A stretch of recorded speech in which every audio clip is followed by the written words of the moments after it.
जिनके नाम पर जमाबंदी, अब केवल वही बेच सकेंगे जमीन। सरकार ने लागू किया नया नियम। उत्पाद मद्य निषेध एवं निबंधन विभाग ने बक्सर के निबंधन पदाधिकारी और डुमरांव के अवर निबंधन पदाधिकारी को पत्र जारी कर आदेश दिया गया है। अब रजिस्ट्री के वक्त जमीन की बिक्री करने वाले व्यक्ति के नाम से जमाबंदी होने का प्रमाण देना होगा। विक्रेता के नाम पर जमाबंदी नहीं होने की स्थिति में जमीन की रजिस्ट्री नहीं हो पाएगी।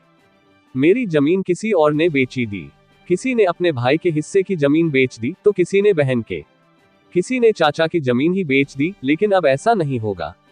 अब जमीन केवल वही आदमी बेच सकेगा जिसके नाम पर जमाबंदी है। रजिस्ट्री का अधिकार केवल उसी को होगा। पुश्तैनी जमीन बेचने के लिए जरूरी होगा कि उसका बंटवारा कानून के अनुसार हो जाए और जमाबंदी खुद के नाम से कायम हो जाए। यानी कि पुश्तैनी जमीन बेचने के लिए बंटवारे का कागजात पहले तैयार करना होगा। इसके लिए बिहार सरकार ने सभी निबंधन और अवर निबंधन कार्यालयों को चिट्ठी भेज दी है। इसका असर भी शुरू हो गया है। गुरुवार को बक्सर और डुमरांव निबंधन कार्यालय में गिने चुने डीड की ही रजिस्ट्री हो सकी। इस आदेश का असर लंबा होने की संभावना है। सरकार के राजस्व पर भी इसका असर पड़ेगा, लेकिन जमीन विवाद के मामले अब काफी हद तक घट जाएंगे। साथ ही भू माफिया के धंधे पर गहरी चोट पड़ेगी। उत्पाद मद्य निषेध एवं निबंधन विभाग द्वारा बुधवार को हाई कोर्ट पटना से पारित आदेश को लागू कराने के लिए बक्सर के निबंधन पदाधिकारी और डुमरांव के अवर निबंधन पदाधिकारी को पत्र जारी कर आदेश दिया गया है। अब रजिस्ट्री के वक्त जमीन की बिक्री करने वाले व्यक्ति के नाम से जमाबंदी होने का प्रमाण देना होगा। विक्रेता के नाम पर जमाबंदी नहीं होने की स्थिति में जमीन की रजिस्ट्री नहीं हो पाएगी। ये नियम 10 अक्टूबर 2019 को ही बिहार सरकार ने जमाबंदी नियमावली के जरिए लागू किया था, लेकिन मामला हाई कोर्ट में चला गया और वहां से तत्काल प्रभाव से इस पर रोक लगा दी गई थी।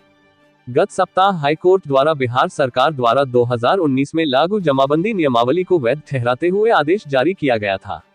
इसे अब निबंधन कार्यालयों में लागू कर दिया गया है।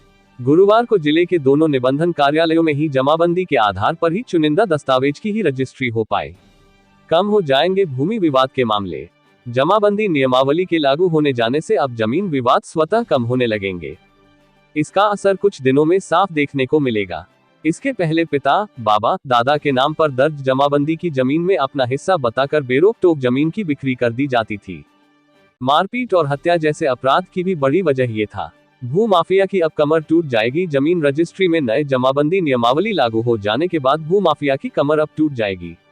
पहले भू माफिया की शहर या बाजार के जिस कीमती भूखंड पर नजर लग जाती थी, उस परिवार के किसी एक सदस्य को लालच देकर अपना कब्जा जमा लेते थे।